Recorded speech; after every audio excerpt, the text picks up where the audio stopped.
Hello guys, this is Sky High Law and today we are going to discuss very important cases of Muslim law. So start करते हैं इस video को। हमारा इसमें सबसे पहला केस जो आता है वो है Atika Begum versus Mohammad Ibrahim 1916 privy council. Basically ये जो केस था वो हमारा एज ऑफ प्यूबर्टी के ऊपर था। एज ऑफ प्यूबर्टी एक कॉन्सेप्ट है जो मुस्लिम लॉ में हम लोग पढ़ते हैं। मैं इतना डिटेल में आपको ये सब नहीं बताऊंगा क्योंकि हम लोग इस वीडियो के अंदर डिस्कस करने वाले हैं। वन बाय वन मैं इस कॉन्सेप्ट जितने भी हैं मुस्लिम लॉ के वो हम एक अलग सेपरेट वीडियो में डिस्कस करेंगे आगे आने वाले दिनों के अंदर। तो बेसिकली हम इस केस के बारे में अगर बात करें अतीका बेगम के केस में, तो ये एज ऑफ प्यूबर्टी के ऊपर था। आप हमें कमेंट सेक्शन में बताइए प्लीज मुझे कि जो एज ऑफ प्यूबर्टी है इसको हम उर्दू में यानी कि जो मुस्लिम लॉ की लैंग्वेज है उसमें क्या कहा जाता है एज ऑफ प्यूबर्टी को। तो प्रिवी काउंसिल ने इस केस में हेल्ड किया था that a girl becomes major on happening of either of two events. यानी कि प्रिवी काउंसिल ने एक क्राइटेरिया डिसाइड किया था किसी लड़की किसी गर्ल मुस्लिम गर्ल के मेजर होने का। उसने दो क्राइटेरियाज बताए थे। Number one, the completion of the 15 years, यानी कि अगर वो 15 साल की हो जाती है तब क्या मान जाएगी वो मेजर उसको मान लिया जाएगा। And number two was the attainment of the puberty at an early period, यानी कि अगर 15 साल से पहले ही उसको एज ऑफ प्यूबर्टी आ जाती है। थोड़ा सा हिंट्स दे देता हूँ आपको कि एज ऑफ प्यूबर्टी का होता मतलब क्या है। कि एज ऑफ प्यूबर्टी यानी कि अगर उसको मेंस्ट्रुएशन पीरियड उसका स्टार्ट हो जाता है तब भी उसको मेजर मान लिया जाएगा। ये जो हेल्ड किया गया था ये प्रिवी काउंसिल ने अतीका बेगम वर्सेस मोहम्मद इब्राहिम 1916 के केस में डिसाइड किया था। तो वेरी इंपॉर्टेंट केस है, इसको याद रखिए। नेक्स्ट हमारा केस आता है very important case Abdul Kadir versus Salima. 1886 का केस था। बहुत इंपॉर्टेंट है। क्वेश्चन इससे एसेंशियली बनते हैं केस को एग्जाम्स के अंदर। बेसिकली इसमें जो जस्टिस का नाम था जस्टिस महमूद, ये नाम आप बिल्कुल याद रखिए। और ये कई बार पूछा जाता है कि जस्टिस महमूद किस केस के जज थे या फिर अब्दुल कादिर वर्सेस सलीमा में कौन जज थे जिन्होंने एक डिसीजन दिया था। बेसिकली ये जो केस था अब्दुल कादिर वर्सेस सलीमा का, ये किसके ऊपर था, हमारा डोवर के ऊपर था। डोवर होता क्या है? डोवर एक तरीके का मेहर है। मेहर का एक कॉन्सेप्ट भी मेहर का कॉन्सेप्ट भी हम लोग उसमें पढ़ते हैं मुस्लिम लॉ में। इसका भी एक सेपरेट वीडियो हम लोग डिस्कस करेंगे।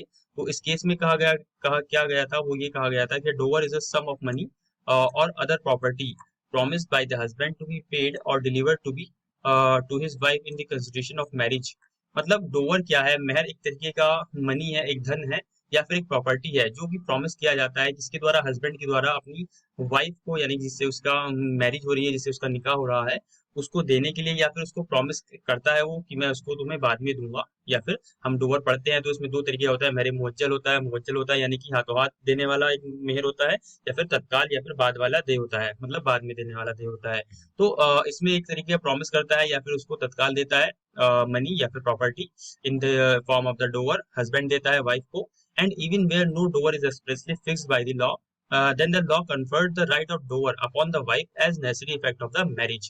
मतलब भले ही अगर किसी शादी के अंदर, मुस्लिम मैरिज के अंदर डोवर फिक्स नहीं किया गया है, अमाउंट फिक्स नहीं किया गया है, तब भी जो मुस्लिम लॉ है वो वाइफ के ऊपर ये राइट कन्फर करता है कि वो अपना मेहर का अधिकार प्राप्त कर सकती है। यानी कि अपने मेहर की जो राशि है, मेहर की जो अमाउंट है, वो किससे ले सकती है? उसे लेने की हकदार होती है अपने हस्बैंड के हस्बैंड से। ठीक है। तो ये बेसिकली जो केस था अब्दुल कादिर वर्सेस सलीमा का केस हमारा किसके ऊपर था? ये डोवर के ऊपर है। और इसमें ये जो हमने जो ये डिसीजन पढ़ा ये किसने दिया था? जस्टिस महमूद के द्वारा। वेरी इंपॉर्टेंट केस, इसको आप हमेशा याद रखें जस्टिस महमूद के इस डिसीजन को। अब आता है हमारा नेक्स्ट केस, वेरी इंपॉर्टेंट ये भी, और रिसेंट का ही केस है ये भी। बेसिकली ये काफी फेमस केस है तो आपको शायद पता भी होगा ये। Shayara Bano versus Union of India 2017 Supreme Court का केस है। तो सुप्रीम कोर्ट में क्या कहा गया था? Supreme Court declare the practice of the triple talaq as unconstitutional.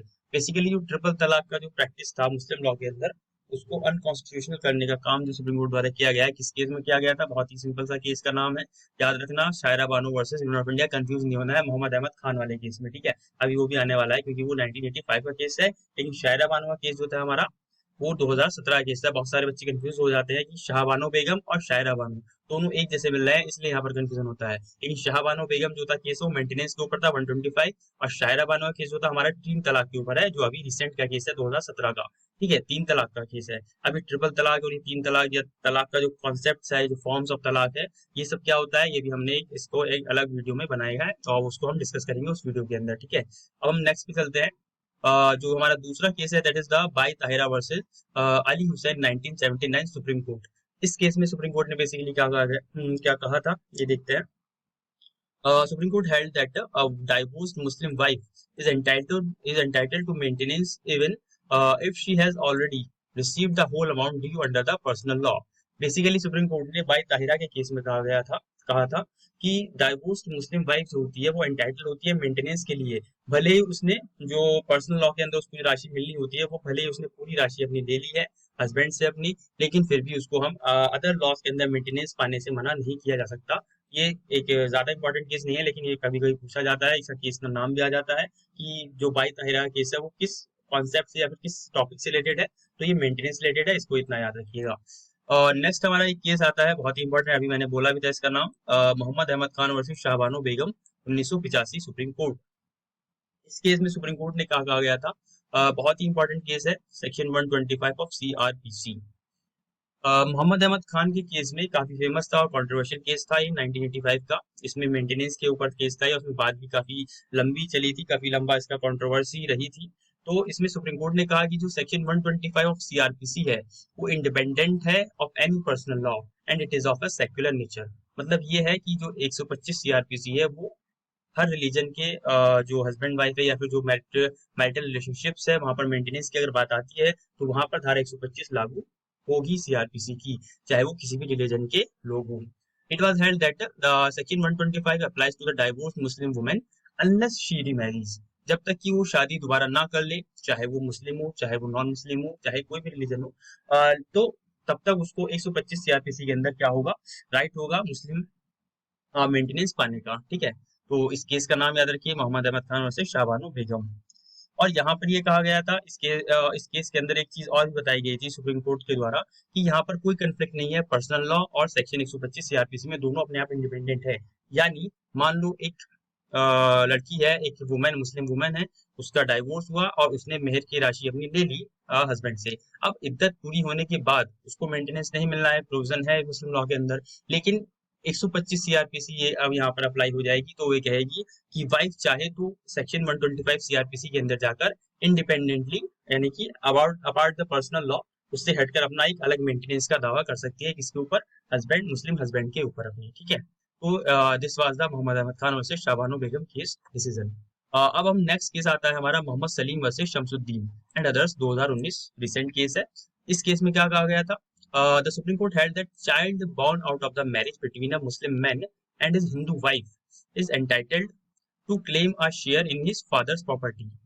मतलब इस केस में बेसिकली ये कहा गया था कि अगर एक मुस्लिम मैन ने एक नॉन मुस्लिम वुमेन से शादी की है और उससे जो संतान उत्पन्न हुई है, तब अब जो वो संतान है उसे अपनी फादर की प्रॉपर्टी में हिस्सा पाने का, यानी क्लेम करने का अधिकार है।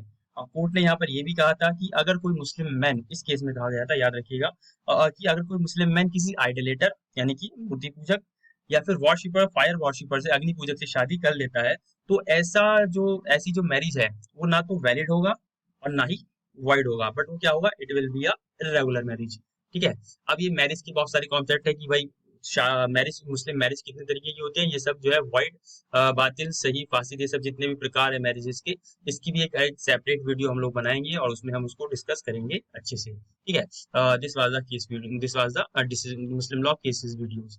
नेक्स्ट केस हम चलते हैं अब अपने, देखो, the next case is the Daniel Latifi versus Union of India 2001 Supreme Court. In this case Supreme Court held that the constitutionality about the Muslim women protection of rights on the divorce act 1986। इस case के अंदर जो था 1986 वाले act की constitutionality को challenge किया गया और सुप्रीम कोर्ट ने इसकी वैलिडिटी को कॉन्स्टिट्यूशनल रहा, यानी कि उसको उसको अपहेल्ड किया और कुछ पॉइंट डिस्कस किए थे। इसमें सबसे पहला डिसीजन दिया गया था, वो क्या कहा सुप्रीम कोर्ट ने, the liability of the Muslim husband towards the divorced wife to maintain her is not confined to the iddah period only। यानी कि जो मुस्लिम हस्बैंड की अपनी डाइवोर्स वाइफ को मेंटेन करने की जो लाइबिलिटी है वो सिर्फ उसके इद्दत पीरियड तक लिमिटेड नहीं रहेगी, यानी कि इद्दत पीरियड बाद भी उसको क्या करना पड़ेगा, उसको मेंटेनेंस करना पड़ेगा जब तक कि वो, अनलेस शी रीमैरिज, मतलब जब तक कि शादी ना कर ले। दूसरा पॉइंट जो सुप्रीम कोर्ट ने कहा, दूसरा डिसीजन जजमेंट पॉइंट दिया, the former husband must make a reasonable provision for the future of divorced wife within the period of iddat. यानी कि जो उसका हस्बैंड है जिसने उसको तलाक दिया है, वो उसके फ्यूचर के लिए क्या कर दे, बंदोबस्त कर दे उसका, उसको मेंटेनेंस का उसको खर्चा इतना दे दे, या फिर इद्दत के बाद का भी उसका क्या है इंतजाम कर दे, ताकि वो अपनी जो है जीविका चला सके अच्छे से। जो वाइफ है, जो डाइवोर्स थी उसकी वाइफ है, ठीक है, ये इसमें कहा गया था। अब इस एक्ट को भी कहा गया सुप्रीम कोर्ट के द्वारा, the act is not in the contravention of article 14, 15 and 21 of the Constitution of India. यानी कि जो एक्ट है 1986 वाला, ये क्या है, कॉन्स्टिट्यूशनल के खिलाफ नहीं है, यानी कॉन्स्टिट्यूशन प्रोविजंस के अगेंस्ट में नहीं है। तो बेसिकली इस केस में ये कहा गया था। सो आई होप आपको ये समझ में आया होगा। So this was all about in this video. और हम इसके आगे जितने भी कॉन्सेप्ट है, याद रखिए जितने भी इसके कॉन्सेप्ट है मुस्लिम लॉ के, वो हम अब नेक्स्ट वीडियोस में आने वाले डिस्कस करने वाले हैं। ठीक है, तो वन बाय वन उसको चैनल को आप सब्सक्राइब करते रहिए, चैनल पे अपडेटेड रहिए, और इसको लाइक कीजिए, शेयर कीजिए और सब्सक्राइब कीजिए। Thank you, tata bye bye. अब हम मिलते हैं अपनी नेक्स्ट वीडियो के अंदर।